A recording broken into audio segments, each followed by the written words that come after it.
Hello friends, मैं शिवाशी चंद्रा आप सबका स्वागत करता हूँ मेरे टेक्निकल व्यू चैनल में।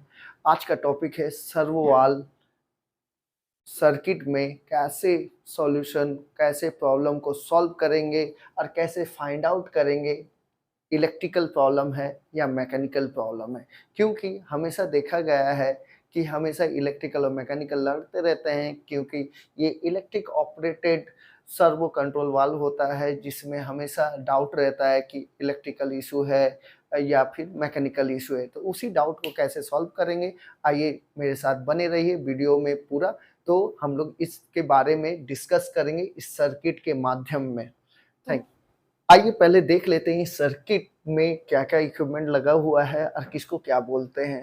एक छोटा-सा सर्किट है जिसके माध्यम से ये सिलेंडर ऑपरेट हो रहा है। सिलेंडर का फीडबैक देने के लिए ट्रांसड्यूसर लगा हुआ है। ये ट्रांसड्यूसर है, लीनियर ट्रांसड्यूसर है, ठीक है। ये सर्वो वाल्व है, 1 2 3 4 4/3 मतलब 4 पोर्ट है और 3 सेक्शन है। इसके पहले फ़िल्टर लगा हुआ है। तो इस सर्किट में हम लोग देख लिए कि ये सर्किट सिंपल सर्किट है, पंप से हो जा रहा है। यहाँ पे रिलीफ वाल्व लगा हुआ है, relief valve safety relief valve है, जो आप मान के चलिए सेफ्टी रिलीफ वाल्व में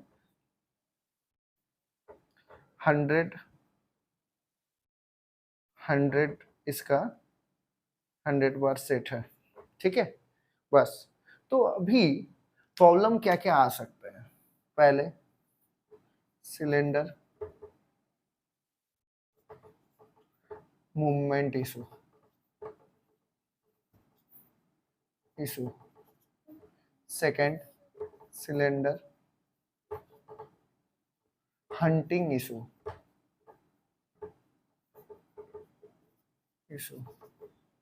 cylinder speed issue cylinder no movement issue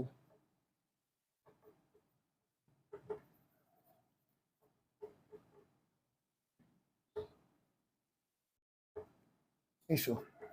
तो प्रेशर पांचवा लिख सकते हैं हम लोग, प्रेशर इशू पंप से जो होता है। तो पहले तो हम लोग सिलेंडर नो मूवमेंट इशू के बारे में जानेंगे, क्योंकि ये जो भी मैं आप लोगों को बताता हूँ एक्चुअली मैं अपने एक्सपीरियंस करता हूँ, जहाँ मैं काम करता हूँ उसी के बारे में डिस्कस करता हूँ आप सभी से, क्योंकि वो ज़्यादा इफ़ेक्ट पड़ता है लोगों को कि आप लाइव कैसे आप बात कर रहे हैं, कहीं पे आप सीख रहे हैं या नहीं। मैं खुद काम करता हूँ, उसके बाद आप सबको बताता हूँ कि इसमें क्या प्रॉब्लम आया था। तो प्रॉब्लम ये था कि सिलेंडर मूवमेंट इश्यू था, सिलेंडर मूवमेंट नहीं हो रहा था। सोचिए ए पोर्ट में सिलेंडर मूवमेंट नहीं हो रहा था, तो डाउट क्या है कि सब लोग सबसे पहले क्या करते हैं कि सर्वो वाल्व को चेंज कर देते हैं। तो सर्वो वाल्व चेंज हो गया, सर्वो वाल्व चेंज। उसके बाद क्या किया लोगों ने, सिलेंडर भी चेंज कर दिया,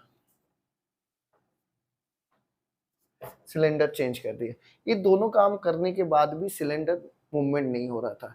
तो अभी क्या हो सकता है, तो सबसे पहले बेसिक तरीका क्या है, आपका सर्किट को रीड करना चाहिए। रीड करने के बाद में प्रेशर कितना आ रहा, लाइन प्रेशर, तो लाइन प्रेशर कितना आना चाहिए।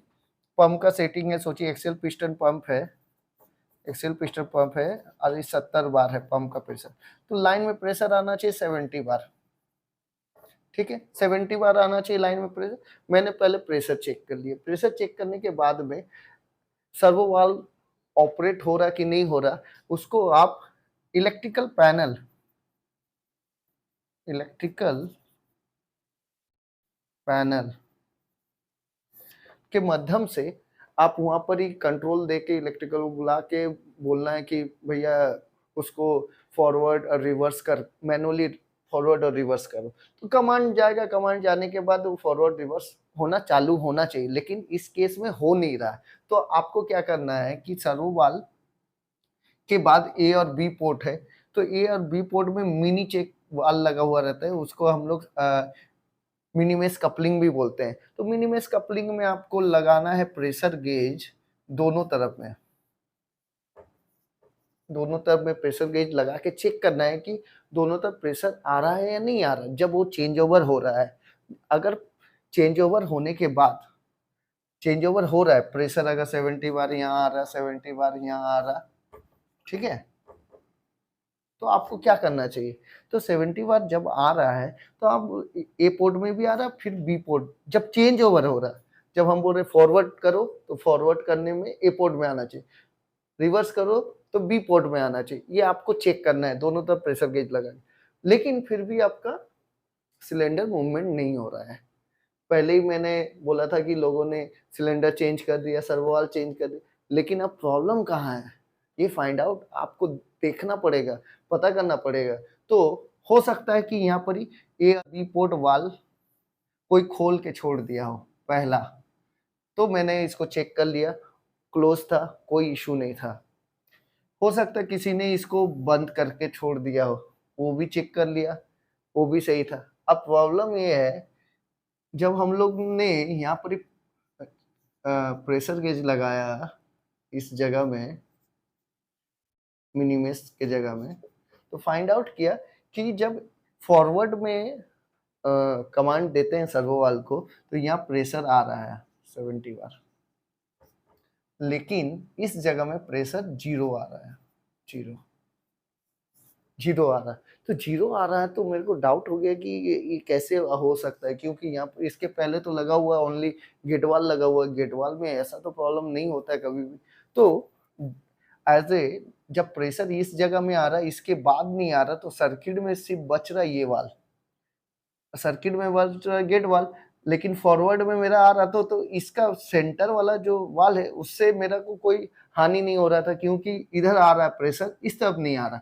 तो इस तरफ नहीं आ रहा है, तो मैंने क्या किया, इस वाल को खोला। खोलने के बाद क्या पता चला कि इसमें स्पूल होता है, सोचिए गेट वाल है, ये अंदर में स्पूल है, स्पूल यहाँ से टूट गया है, स्पूल इस जगह से टूट के बैठ गया है। अभी ऐसा भी होता है, बहुत कम ही होता है, लेकिन होता है। तो इस तरह अगर प्रॉब्लम आते तो उस समय बहुत कंफ्यूजन हो जाता है इलेक्ट्रिकल मैकेनिकल को कि कहाँ प्रॉब्लम है। तो इस वाल को चेंज करने के बाद में वो प्रॉब्लम सॉल्व हो गया। लेकिन हंटिंग इशू है, तो हंटिंग इशू आपका सर्वो कार्ड चेंज करने के बाद ही सॉल्व होता है, हंटिंग इशू है तो सर्वो वाल, उसके बाद सर्वो कार्ड को चेंज किया, उसके बाद प्रॉब्लम सॉल्व हो गया। लेकिन गेट वाल अंदर से स्पूल ब्रेक हो जाना, ये अपने में बहुत बड़ा प्रॉब्लम है। तो अच्छा क्वालिटी का गेट वाल लगाइए जिससे कि इस तरह का प्रॉब्लम ना आए।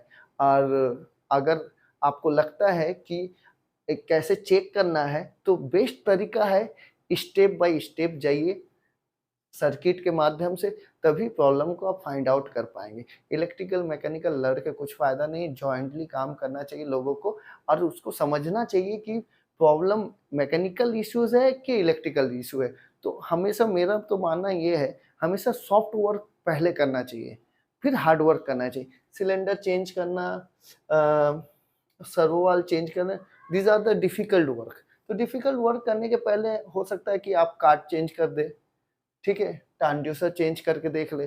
तो वो सारा चीज में पहले आदमी को इनपुट देना चाहिए। जैसे हंटिंग इशू है, तो हंटिंग इशू में सबसे पहले क्या करना चाहिए कि आप पहले कार्ड चेंज कर लिए, उसके बाद फिर आइए सर्वो वाल्व के ऊपर।